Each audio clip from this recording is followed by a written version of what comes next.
The encounter. Captain Elena Vasquez stood on the bridge of the UES Defiant, watching the endless expanse of stars through the main view screen. 3 months into their deep space exploration mission, her crew had mapped 17 new star systems and discovered 2 potentially habitable worlds.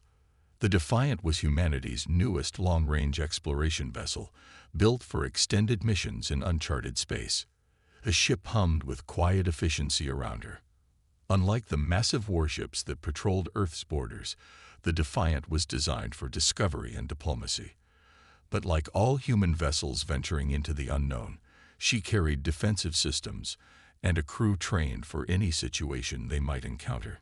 Navigation Officer David Park looked up from his console, his face showing the excitement that came with a new discovery.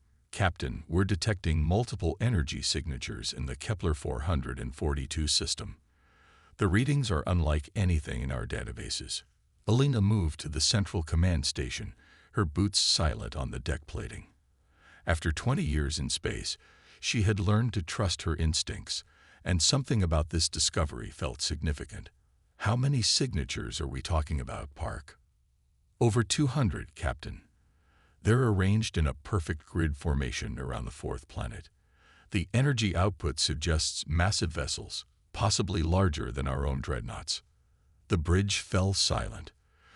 200 ships was a fleet capable of conquering entire star systems. Elena felt her heartbeat quicken, but her voice remained steady. Red alert. All hands to stations. Tactical. What's our defensive status? Lieutenant Sarah Knox responded immediately from the weapons console. All systems online, Captain. Shields at maximum. Weapons charged but not powered. We're ready for anything. Elena nodded, grateful for her crew's professionalism. The Defiant might be an exploration ship, but every human vessel was built to defend itself. The galaxy had taught humanity that survival required both curiosity and caution. Take us in slowly, Park. Keep us at maximum sensor range. I want to know everything about those ships before we announce our presence. As the Defiant approached the Kepler 442 system, the true scale of what they were seeing became clear. The alien fleet was enormous, with vessels that dwarfed even Earth's largest battleships. But something about their formation seemed wrong for a military force. Communications Officer Lisa Torres spoke up from her station. Captain, I'm detecting structured transmissions between the vessels. The patterns suggest scientific data exchange rather than military communications. Elena studied the tactical display showing the alien fleet. The ships were indeed arranged in a scientific grid, systematically scanning the planet below. Whatever these beings were doing, it appeared to be research rather than conquest. Open a channel, Torres. Use the standard mathematical greeting protocols. On the bridge of the Cytherian flagship Harmony of Thought, Commander Rickstall was studying crystalline formations on the planet below when his communications officer announced something that would change his people's understanding of the galaxy forever. Commander, we are receiving artificial transmissions from the edge of the system. The patterns appear to be mathematical in nature, possibly an attempt at communication. Rickstall's elongated form straightened in his command chair. His species, the Cytherians, had been exploring space for over 5,000 years, but they had encountered only peaceful civilizations dedicated to knowledge and harmony. The discovery of a new intelligent species was always cause for celebration. Display the transmission patterns, Zerelin. Science Officer Zerelin manipulated her console, projecting holographic representations of the mathematical sequences into the air above the bridge. The patterns were elegant and sophisticated, clearly the work of an advanced intelligence. The mathematics are fascinating, Commander. This species understands prime numbers, geometric progressions, and even basic calculus. They are definitely trying to establish communication. Rickstall felt the warm sensation of joy that all Cytherians experienced when meeting new friends among the stars. Respond with our own mathematical greeting. Use the harmonic sequences that represent peace and friendship in our culture. As the Defiant received the alien response, Dr. Marcus Chen joined Elena on the bridge. The xenobiologist had been awakened from sleep when the alert sounded, but his eyes were bright with scientific curiosity. "Captain, the mathematical patterns they're sending are incredibly sophisticated. They're not just acknowledging our greeting. They're sharing information about their own mathematical understanding. This suggests a highly advanced and peaceful civilization." Elena felt some of the tension leave her shoulders. The alien fleet's peaceful behavior and sophisticated communication suggested they were explorers like herself rather than conquerors. Open visual communication, Tories. Let's see who we're talking to. The main screen flickered, then displayed an image that left the human crew speechless. The alien bridge was a work of art, with flowing organic curves and surfaces that seemed to glow with their own inner light. The beams themselves were tall and graceful, with elongated limbs and large eyes that seemed to hold ancient wisdom. Commander Rixtal appeared on the screen, and when he spoke, his voice was musical and filled with genuine warmth. "Greetings, unknown travelers. I am Commander Rixtal of the Cytherian Exploration Fleet. We welcome you to this system and offer our friendship to your species." Elena stepped forward, aware that she was about to make first contact with an alien civilization. The weight of representing all humanity pressed on her shoulders, but her voice was steady and confident. "Commander Rixtal, I am Captain Elena Vasquez of the United Earth ship Defiant. We are explorers from the planet Earth, and we are honored to meet your people." The joy on Rixtal's face was unmistakable, even across the vast differences between their species. Earth, a new world to learn about, new friends to understand. "Captain Vasquez, would your people be willing to meet in person? We have much to share with each other." Elena looked around her bridge, seeing the excitement and caution in her crew's faces. This was why humanity had built ships like the Defiant, to reach out into the galaxy and find their place among the stars. "We would be honored, Commander. Would you prefer to meet on your ship or ours? If it pleases you, Captain, might we visit your vessel? Our scientific teams are most curious about human technology and culture." Elena agreed, and within hours, the first Cytherian shuttle approached the Defiant. As Elena watched the graceful alien craft dock with her ship, she couldn't help but notice how different it looked from human designs. Where human ships were angular and practical, built for efficiency and durability, the Cytherian shuttle was curved and artistic, more like a sculpture than a vehicle. The airlock cycled, and Commander Rixtal stepped onto the Defiant accompanied by Science Officer Zara Lynn and 2 other Cytherians. The aliens moved with fluid grace, their large eyes taking in every detail of the human ship. Elena greeted them in the main docking bay, which had been prepared for the historic meeting. Dr. Chen stood beside her, along with her senior officers. The moment felt heavy with significance. "Welcome aboard the Defiant, Commander," Elena said. "We're honored to have you here." Rixtal's response was warm and genuine. "The honor is ours, Captain. Your ship is fascinating. The architecture is so different from our own vessels. Everything appears designed for strength and efficiency." As Elena led the Cytherian delegation through the ship, she began to notice their reactions to human technology. They seemed puzzled by the reinforced bulkheads, the redundant systems, and the general robustness of human engineering. Zara Lynn paused at a blast door, running her long fingers over the heavy metal.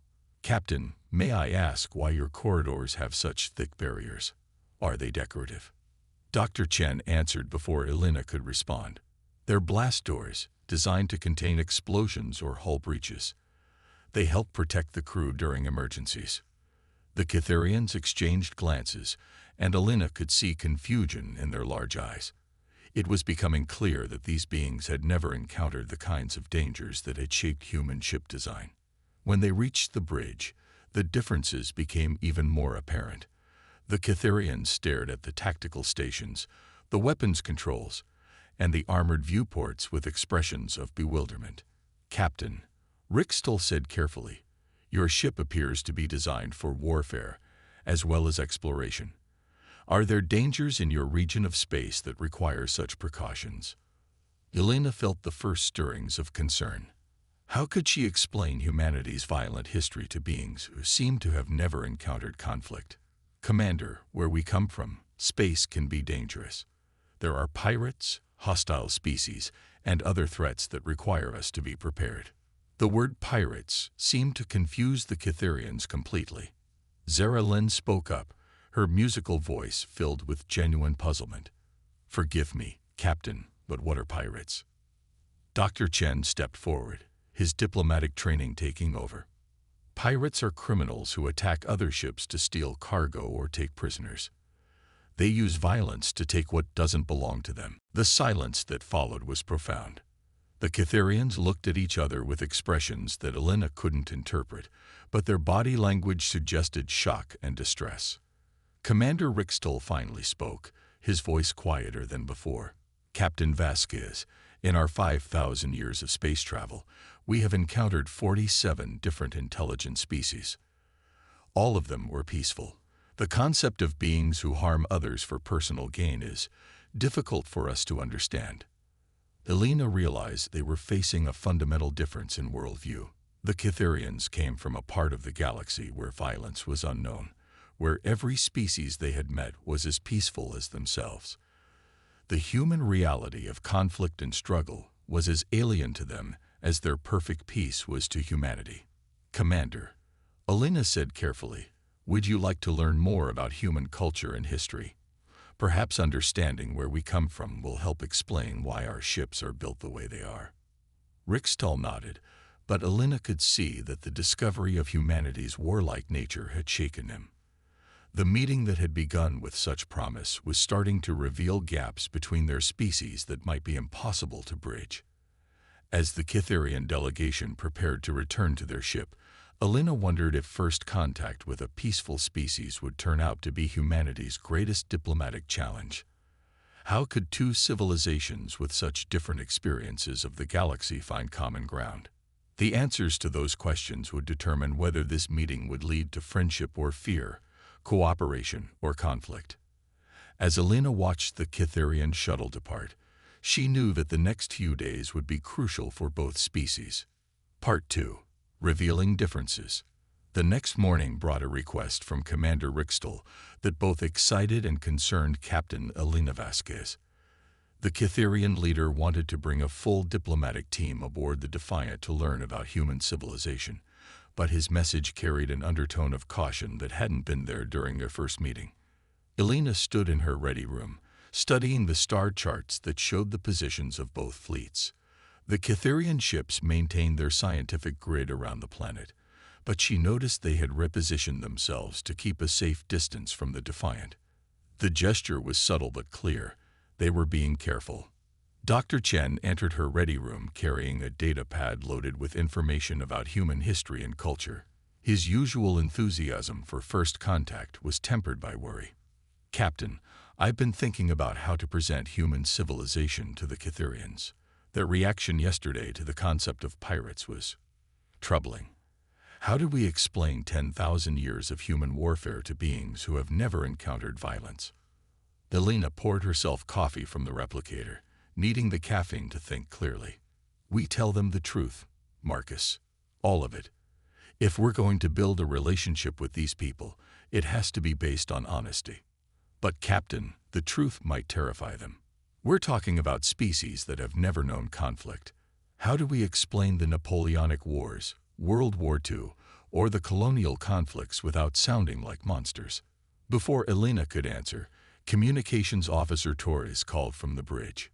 "Captain, Commander Rixtol is requesting permission to come aboard with a team of 12.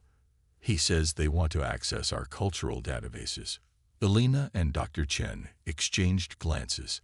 Accessing human cultural databases would give the Cytherians a complete picture of human history, including all the wars, conflicts, and violence that had shaped their civilization.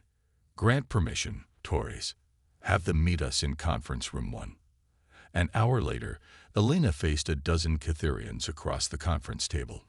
Commander Rixtol had brought historians, philosophers, and scientists, all eager to learn about humanity.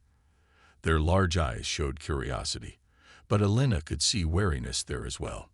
"Captain Vasquez," Rixtol began, We have spent the night discussing your ship and the implications of your technology. We have many questions about human society and how it developed. Zaralyn activated a holographic projector, displaying images they had recorded during their tour of the Defiant. The pictures showed weapons stations, armored bulkheads, and emergency systems designed for combat situations. These systems suggest that violence is not just possible in your culture, but expected. We would like to understand how this came to be. Dr. Chen stepped forward, his diplomatic training evident in his careful word choice. Commander, human civilization developed on a world where survival was never guaranteed. We faced natural disasters, dangerous animals, and competition for limited resources. These challenges shaped us into a species that prepares for conflict even while hoping for peace. Kitherian historian Velmar spoke up, his voice carrying the musical quality of his species, but with a note of concern.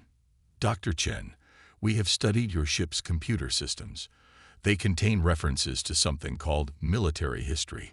Could you explain this concept?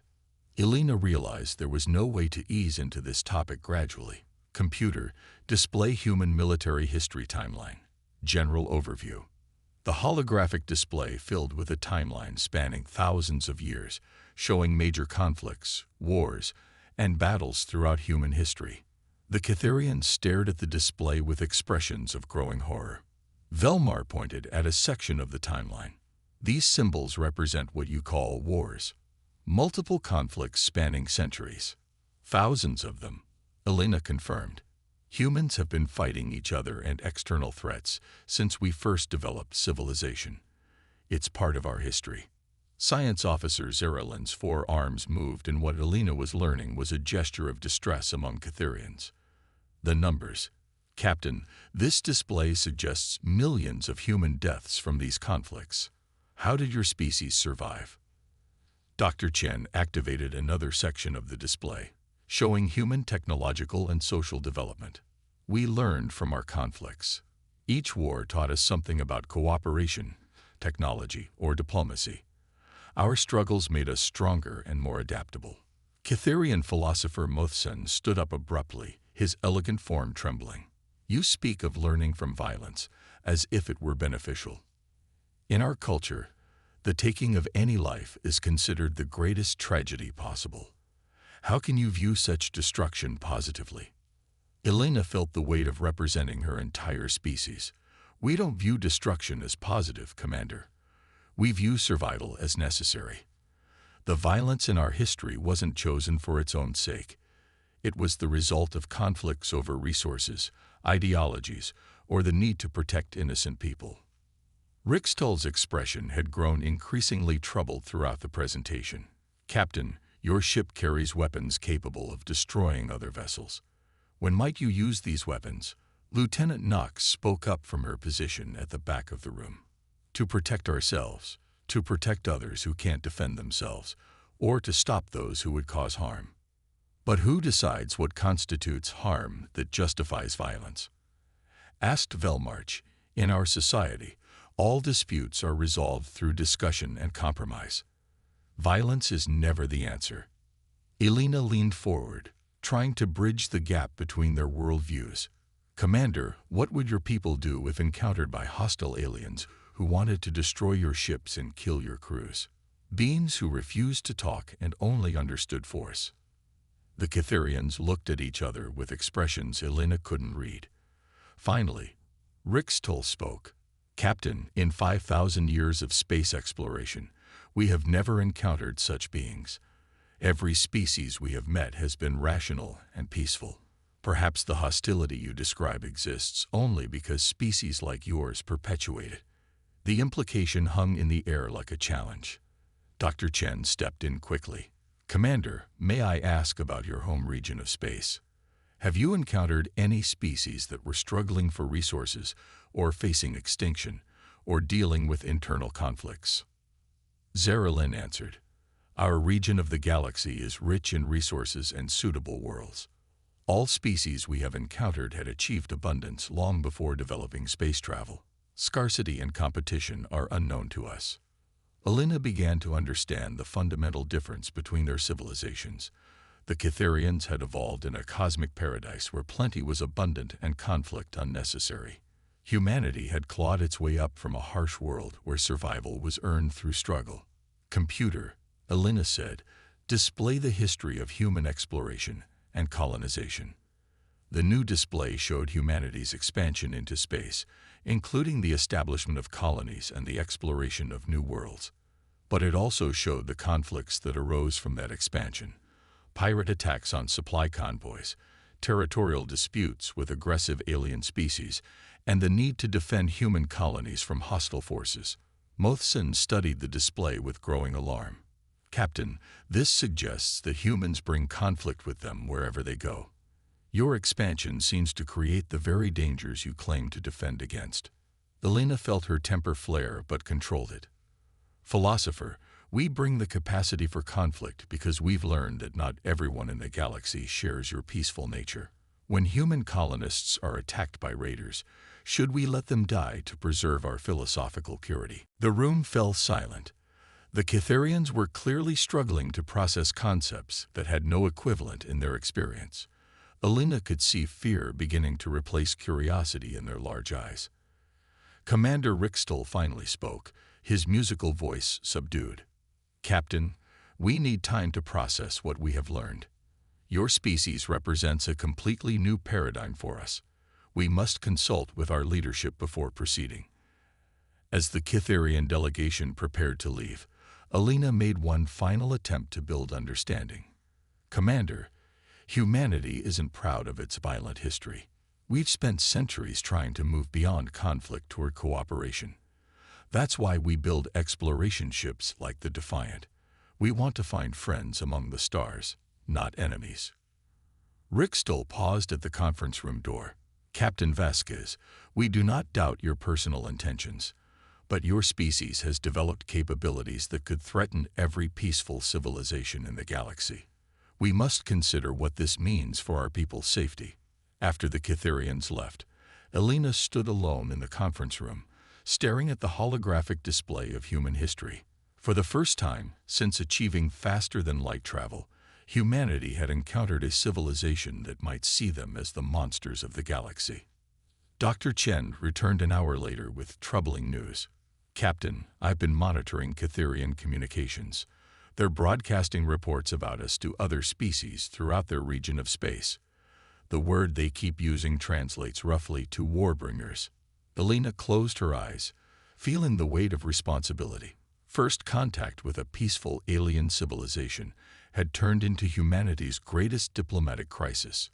If the Cytherians convinced other species that humans were dangerous, it could isolate humanity in their own corner of the galaxy.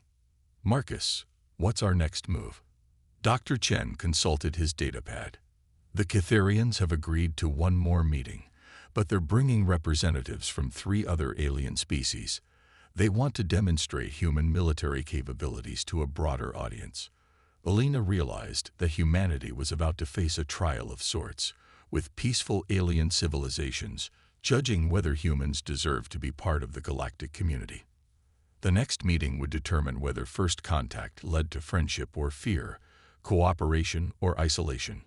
As Elena prepared for what might be the most important diplomatic session in human history, she wondered if there was any way to prove that humanity's warrior nature could coexist with the peaceful ideals of advanced galactic civilization. The answer would shape not just human relations with the Cytherians, but humanity's future among the stars. The stakes couldn't be higher, and Elena knew that the decisions made in the next few days would echo through history. Humanity had sought the stars to find their place in the galaxy. Now they might discover that place was as the galaxy's greatest pariah.